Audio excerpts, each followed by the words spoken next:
tababarkan lagu baranayo federalismka ayaa waxaa soo qaban qaabiyay madaxtooyada dowlad goboleedka Hirshabelle waxaana ka soo qayb galay mas'uuliyiin ka tirsan degmada Jowhar iyo xubno ka socda qaybaha kala duwan ee bulshada ku nool caasimada dowlad goboleedka Hirshabelle oo tirada gaarayso 70 ruux. tababarkan lagu baranayo federalismka ayaa waxa uu ka socon doonaa 3 maalmood caasimada dowlad goboleedka Hirshabelle waxaana kor loogu qaadayaa aqoontooda dadka ka soo qayb galay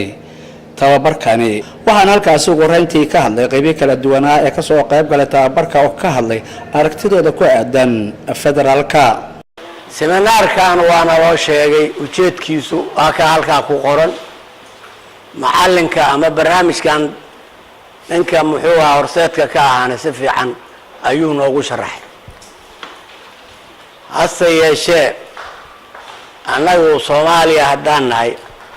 cudurka nahaya dawadiisu federaal ma yahay way midda isweydiinta la taas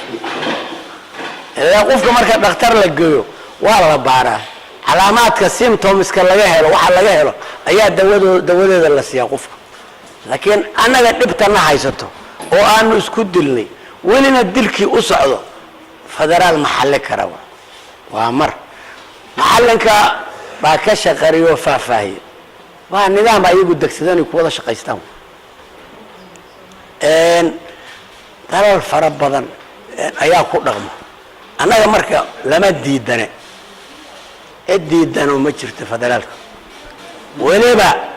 waa runtaan idiin sheegayaa adeer dhulalka gobolada khayraadka dhabta ayaan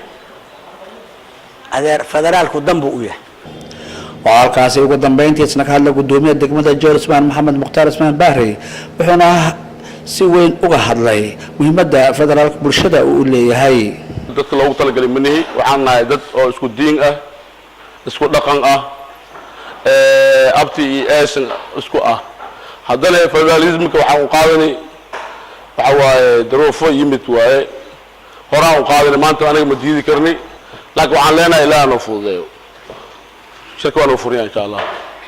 أبو بكر محمد بعدله ورباهن دقرنكا عاصمة دولة قبلة كرشبيلي مقالة الجوهر.